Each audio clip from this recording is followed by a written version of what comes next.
जिलाले रयू नसना जय कांग्रेस जय कांग्रेस जय कांग्रेस जय कांग्रेस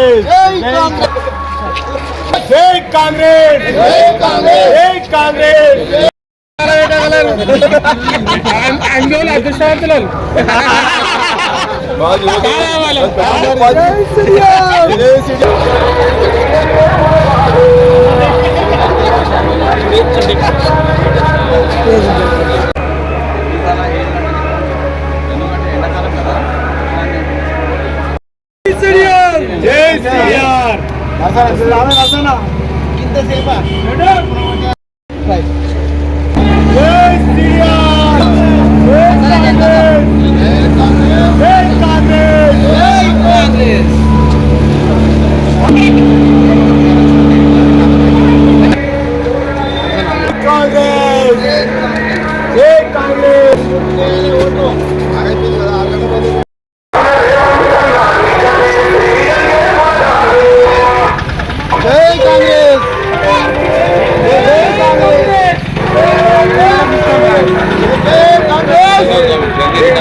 अलग है पहले को अब कुछ चेंज हो गया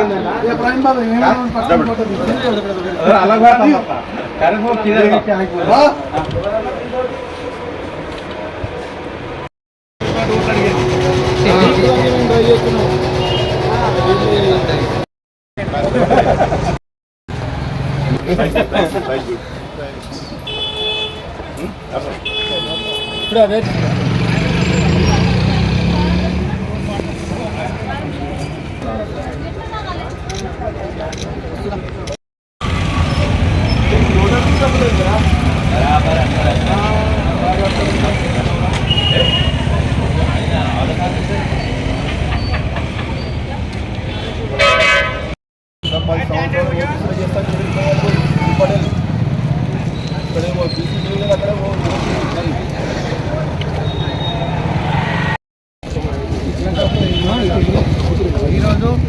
జోగిపేట పట్టణంలో కాంగ్రెస్ పార్టీ తరఫున దామోదర్ గారి ఆదేశానుసారం మన హైదరాబాద్ నియోజకవర్గ అభ్యర్థి సురేష్ శెట్కర్ గారి ప్రచార నిమిత్తం ఈరోజు జోగిపేట పట్టణంలో తిరగడం జరిగింది.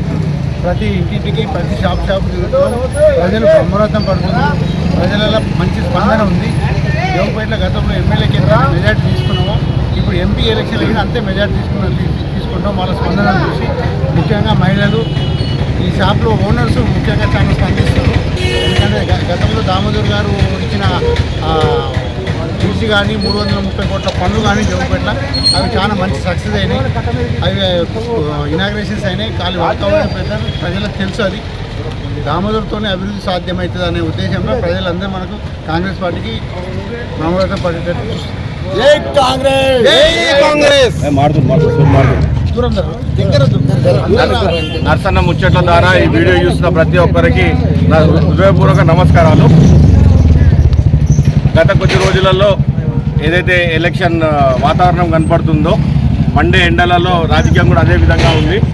కానీ ఈ పట్టణానికి ఎన్నడూ లేని విధంగా మా ప్రీతమ్మ నేత దామోదర్ రాజనరసింహ గారు పట్టణంలో ప్రతి ఒక్కరు కూడా కాంగ్రెస్ పార్టీ వైపే, కాంగ్రెస్ పార్టీకి సపోర్ట్ చేసే విధంగానే చూస్తూ ఉన్నారు. ఎందుకనంటే మేము ఇతర పార్టీలాగా పని చేయకుండా దొంగ మాటలు చెప్పి ఓట్లు అడిగే రకం కాదు, పనులు చేస్తున్నాము. కొత్త ప్రభుత్వం ఏర్పాటు చేసుకున్నాక సుమారు 4-5 నెలల్లోనే బ్రహ్మాండమైన అభివృద్ధి మా ప్రీతమ్మ నేత మాకు ఇక్కడ శాంక్షన్ చేయించి అభివృద్ధి వైపు నడిపిస్తూ ఉన్నాడు. ఆయన నాయకత్వాన్ని నిలబెట్టే విధంగా రేపు మా జైరాబాద్ పార్లమెంట్ అభ్యర్థి కాంగ్రెస్ పార్టీ అభ్యర్థి సురేష్ శెట్కర్ గారిని అదేవిధంగా భారీ మెజార్టీతోని గెలిపించడానికి మా వంతు కృషిగా కార్యకర్తలు కానీ నాయకులు కానీ ఈ పట్టణ ప్రజలు కానీ కాంగ్రెస్కి ఆశీర్వాదిస్తారని చెప్పి కోరుతా ఉన్నాను. అందరికీ నమస్కారం. ముఖ్యంగా ఆందోళన జోగిపేట మున్సిపాలిటీ ప్రజలు ఆలోచించాల్సిన విషయం ఏంటంటే 3 వ్యక్తులు పోటీలో ఉన్నారు. ఒకరు టీఆర్ఎస్ తరఫున, ఒకరు బీజేపీ తరఫున, ఒకరు కాంగ్రెస్ తరఫున. గతంలో ఈ వ్యక్తి కాంగ్రెస్ తరఫున ఉండే ఆయన ఒక 2-3 పనులు మంచి పనులు చేసిండు. అది ప్రజలందరికీ తెలుసు. లింగాయత్ కమ్యూనిటీ తీసుకొచ్చి బీసీడీలో కలపడం కావచ్చు. నేషనల్ హైవే కూడా ఆ రోజే శాంక్షన్ అయింది. ఇక అనిల్ కుమార్ గురించి అయితే మనకు తెలియదు. ఇప్పుడు బీఆర్ఎస్ పార్టీ అయితే ఖాళీ అయింది. ఇప్పుడు పోటీ ఉన్నది బీజేపీకి, కాంగ్రెస్కు. బీవీ పార్టీలకు ఓటు ఎందుకు వేయాలి అని ప్రతి ఒక్కరు ప్రశ్నించాల్సిన సమయం ఆసన్నమైంది. ఎందుకంటే గత 10 సంవత్సరాల నుంచి ఆయన ఎంపీగా ఉన్నారు. ఆయన 1000 కోట్ల అధిపతి. ఆయన అనుకుంటే ఒక చిన్న ఇండస్ట్రీ కానీ ఎన్నో రకాల పనులు చేయొచ్చు. ఎందుకంటే కేంద్రంతో కూడా సయోధ్యగా ఉంటుండే బీఆర్ఎస్ పార్టీ కాబట్టి చేసే ఆలోచన చేస్తుంటే చాలా పనులు చేసేవాడు. కానీ 10 సంవత్సరాల నుంచి ఏ ఒక్క పని చేయలే. ఒక్కరికి ఆందోళన జోగిపేట మున్సిపాలిటీలో ఒక్క పేదోడికి ₹1 సాయం కానీ, ఆర్థిక సాయం కావచ్చు, గవర్నమెంట్ పరంగా కావచ్చు, ఒక్కరికి సాయం చేసినట్టు చూపించమనండి. అదే మనం ఇప్పుడు షెట్కర్ గారు ఉన్నారు. షెట్కర్ గారు ఆధ్వర్యాన్ని మనం పనులు చేసుకున్నాం. మళ్ళీ ఇప్పుడు దానికి తోడుగా మన మంత్రివర్యులు దామోదర్ గారు ఉన్నారు. దామోదర్ గారు అయితే హామీలు ఇవ్వడం జరిగింది. ఇండస్ట్రీ విషయంలో కావచ్చు, ఇంకా కొన్ని రోజులలో ఇండస్ట్రీస్ కూడా రాబోతున్నాయి. వ్యాపారం కూడా డెవలప్మెంట్ కాబోతున్నది ఇక్కడ. కాబట్టి ప్రజలారా, మీరు బాగా ఆలోచించండి. ఆలోచించిన తర్వాతనే మీరు ఓటేయండి. ఖచ్చితంగా కాంగ్రెస్ పార్టీకి ఓటేసి మా సురేష్ శెట్కర్ గారిని గెలిపించగలరని మా యొక్క మనవి.